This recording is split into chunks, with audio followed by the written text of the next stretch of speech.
Land, everybody out there, it's cooling down on my 2-hour ride here. I did a half an hour warm-up. I did 3 minutes on, right below threshold, 3 minutes active recovery. I did that for about an hour. Then 20 minutes of Olympic distance effort. So it's about 165, 170 watts. Just trying to hold that for about 20 minutes, and then a nice Ironman pace effort for the last 10 minutes, and now I'm just cooling down really quickly. My testimony, I see a lot of postings with the Lord. Lord's so awesome. He's been so much of a force in my life when I didn't even know myself. I didn't even love myself. I didn't even care about my life. I lived very carelessly, recklessly. And I looked to everything around me in the world to define my standards, to define who I was, to gauge my performance, to gauge if I was doing good. I looked at my bank account, I looked at my job title, I looked for the corner office, I looked to my friends and my family, my girlfriends, and the truth of the matter is that none of those things have ever been my solid rock foundation, because as we all know, things shift, jobs are changed, your bank account goes up and down, your relationships end, and there's so many different trends. So how are you gauging your standards and your performance and the foundation for your life? How are you identifying it, and how are you letting it shape you in your purpose, in your calling? I believe everybody has a purpose and a calling, and my purpose and calling was stumbled upon when I decided that I was going to give my life to Christ in 2006, after I had tried everything that I could possibly try in order to feel loved, to get respect, to gain admiration, to have money, luxuries, to check off all the boxes that we're supposed to check off, to show everybody that we're a good person, that we're living good, and we're doing good. But the reality is that I was so empty and defeated and broken inside that no matter what I could accomplish on my own strength and my own will, there was still a huge void and a hole in my heart that I could not fill up, no matter how hard I worked, no matter how great I had accomplishments built up, awards, money in the bank, great job, awesome family, beautiful girl, relationship, that it was never enough. So I hit rock bottom, and I gave my life to Christ in 2006 on Easter Sunday. I was sitting in the back of the church. Nobody knew I was going to church. Not even my family, nobody. I went there by myself. And I just gave my life to Christ in 2006 after going there for about a couple months. And after that, everything changed for me inside out. Not outside appearances, but inside. There was a radical transformation that started happening. Okay, a lot of times we focus in on the outside, the exterior. And I had done that. But I wanted a change revelation from the inside out. You see, I'm wearing this shirt called Live Free. Long story short, I mean, my testimony, I could sit here and talk to you guys for hours, because I've done that before, sharing how God has been so faithful for me in my life and brought me through so many trials and tribulations in the desert, because He is the God of the desert. He is a God in the mountaintops. He's a God when you're broken and you're lost and you're lonely and you're crying in the bed. He's a God when you're on your highs and when you can rejoice. He's a God when you feel like the world is closing in on you. And He's a God that's saving grace, and He's more than enough. And this shirt was born out of suffering. This company, actually, I started running, actually walking. I built my own run legs because the insurance companies would never give me run legs, because they only say that you're not allowed to have multiple legs, because your run legs or multiple legs is a luxury to have. Go figure, right? And so I just leaned on my faith, and I said, Lord, You've given me a spirit of truth. You've given me a spirit of can-do power. And I'm going to stand on that faith, and I'm just going to take a step of faith. And I know a lot of people out here are praying, and they're believing in God, and God's calling them. But then when it's time to take a step of faith, when it's time to move forward, we are hesitant, because we don't see that step. Because God always calls us outside of our comfort zones. He's calling us to a place that we don't even know if we can even survive out there.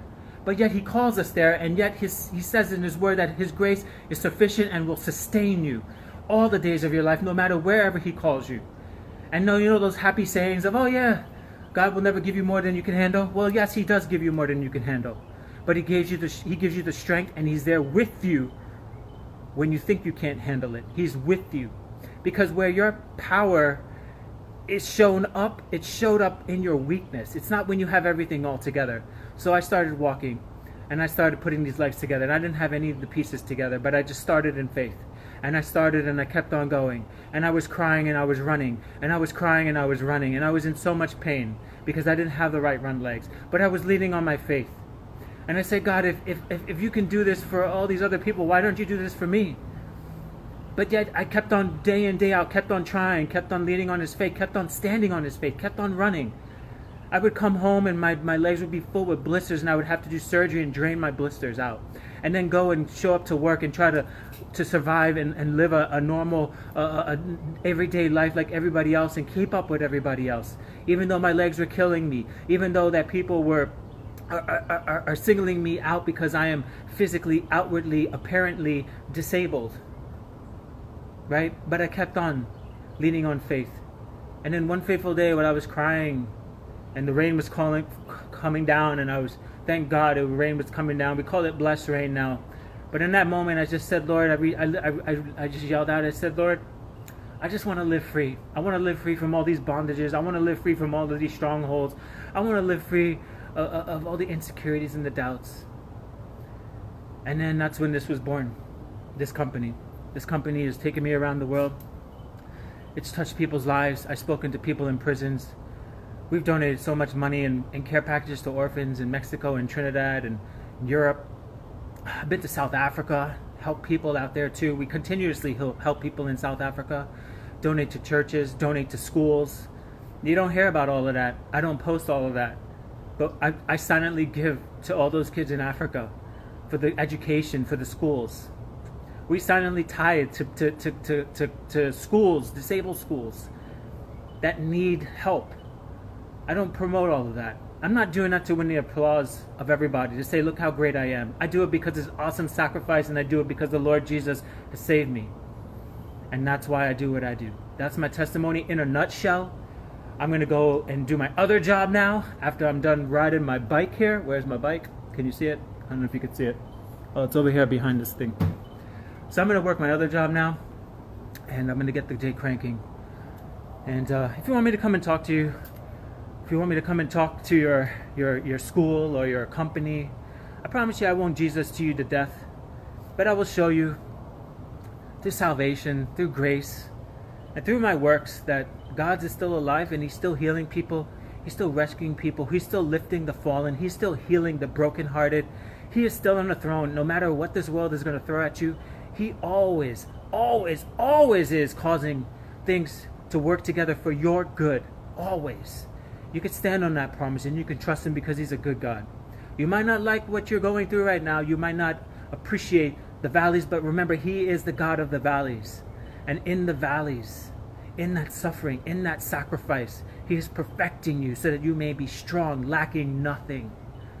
I've done great things. That's because I was in the valleys and I was perfected in his power, in his grace. I didn't look to anybody else or anything else. I just leaned on my prayer and I leaned on what this meant to me and what it still means to me. So this journey is not just mine, it's a journey for people who need it, a journey for people who don't believe, a journey for people who do believe. Wherever you are in your walk, in your faith, whatever you believe, it doesn't matter to me. What matters to me is that you find some rest and you find some peace and you find some inner joy and happiness and belonging and purpose for your life, so that you can be a force for good in this world that so desperately needs your light to shine. Now, are you willing to go and be obedient and do it? That may mean giving up some comforts that you have been holding on to for the longest time. That may mean going through the desert where you're all alone, a season of solitude, a season of struggle, a season of sacrifice, a season of unbearable pain that will break you and break you and break you. But maybe in those seasons is where your light will shine, and shine for people who need to know that there's some hope, that people can go through some hard times and triumph at the end. Isn't that what it's all about? Anyway, I'm done talking. I love you guys. Live free, live amazingly.